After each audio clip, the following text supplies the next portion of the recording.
At our school, we asked high school teens a question that would test their optimism bias for their skills on the road. Do you think that you'll get a ticket in the next year? No? No. I don't think so. A ticket? No, I did not. Thank you. Yep. We asked if they would get a ticket within the next year because according to Siebel.com, tens of thousands of teen drivers get tickets every year. Specifically in 2019, teens in Florida received 58,000 tickets for speeding, 18,000 for careless driving, and 7,000 for failure to obey traffic laws. With about 800,000 teens in Florida having driver's license, that makes a 10.4% chance to get a ticket as a teen in Florida. Because teens are new to driving, they can get tickets for many reasons, including inexperience in driving, driving with teen passengers, driving at night, not using seatbelts, distracted driving, drowsy driving, or even reckless driving. Optimism bias in teen driving is the tendency to think that they are more skilled and less likely to experience a negative driving event as an inexperienced driver. Why? I consider myself a pretty okay driver. I'm a safe driver. On the contrary, quite a few people were not so confident in their driving ability, not showing an optimism bias. Do you think you're gonna get a ticket in the next year? Yeah. Why? Wait! Yeah, probably. Probably. Yeah, probably. Oh, okay. Why? You know, a year's 365 days, and that's a lot of days where I can get a ticket. Many teens have faith in their driving, though some are realistic about their skills and do not show an optimism bias. Optimism bias is a person's tendency to believe that they are less likely to experience a negative effect.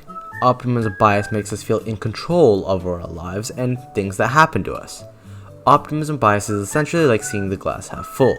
You believe that you can beat the odds and can become successful in what you want to do. It's good to be optimistic. You believe that you're the best choice for a college and will get accepted despite the 4% acceptance rate. You might bet your life savings on a poker game because you're confident that you'll win. You think you won't get into a car accident so you don't wear your seatbelt. You see how the stakes keep rising? Optimism bias can change your decisions and often make them irrational. For example, if you bet too much on a dice roll because you're optimistic about its outcome, you could lose a lot of money because in the end, it's just luck. It's good to have a moderate amount of optimism as it allows you to do things and make decisions. If you have too little optimism, you might fear the outdoors because you believe that you might be part of the 350 people who get kidnapped every year, despite being 1 in 300 million. Having too much optimism and having too little optimism is dangerous. As Goldilocks states, the middle is often the best. Tally Sherritt conducted an experiment to test the connection between a person's optimism towards the likeliness of events in their everyday life and their health or depressive symptoms. She asked the participants to predict how likely it was for different events to happen, even though statistically the probability would be equal. The events were either positive, negative, or neutral. A month later, the participants reported back with what happened. The results proved that those who predicted more negative events were associated with depressive symptoms, while those who predicted more positive events were healthy.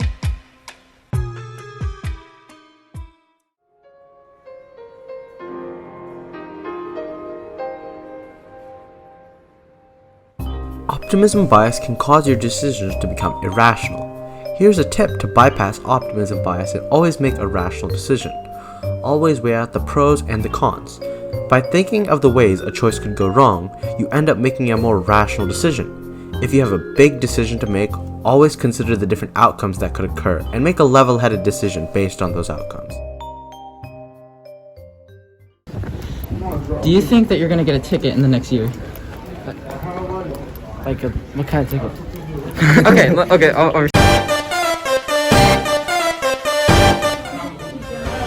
Drew, my boy. Look these up.